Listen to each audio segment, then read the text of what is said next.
Welcome to our channel. Today we how to enable map embeds in Softr for service directories, full guide step by step clearly. To enable map embeds in Softr for service directories, start by logging into your Softr account. Navigate to the project where you want to add the map embed. Go to the page settings by selecting the page from the left sidebar. Locate the section where you want to add the map. Click on the Add Block button to insert a new block. From the block options, choose the map block type. Once the map block is added, you'll need to configure its settings. In the block settings panel, enter the address or location you want to display on the map. You can adjust the zoom level to fit your directory preferences. Make sure to enable any additional features, such as location markers or directions. If you want to customize the appearance, explore the styling options available. After making your adjustments, review the map to ensure it displays correctly. Save your changes by clicking the Save button at the top right corner.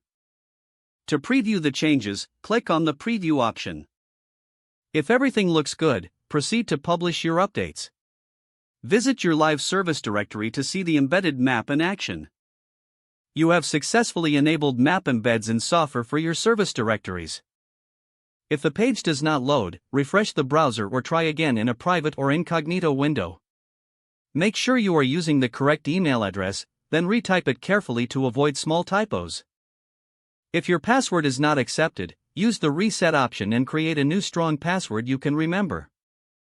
Check your spam folder for verification or security emails, then complete any requested confirmation steps.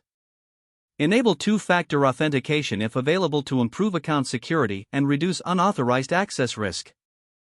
After signing in, review your profile details so your contact information and settings are accurate and current. If you see an error message, note it down and try again after restarting your device and internet connection. Log out when you finish, especially on shared devices, to keep your account and payment information secure.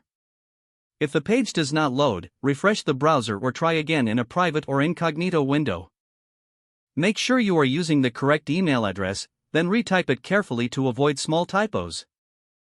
If your password is not accepted, use the reset option and create a new strong password you can remember. Don't forget to like this video and subscribe to our channel for more step-by-step tech guides.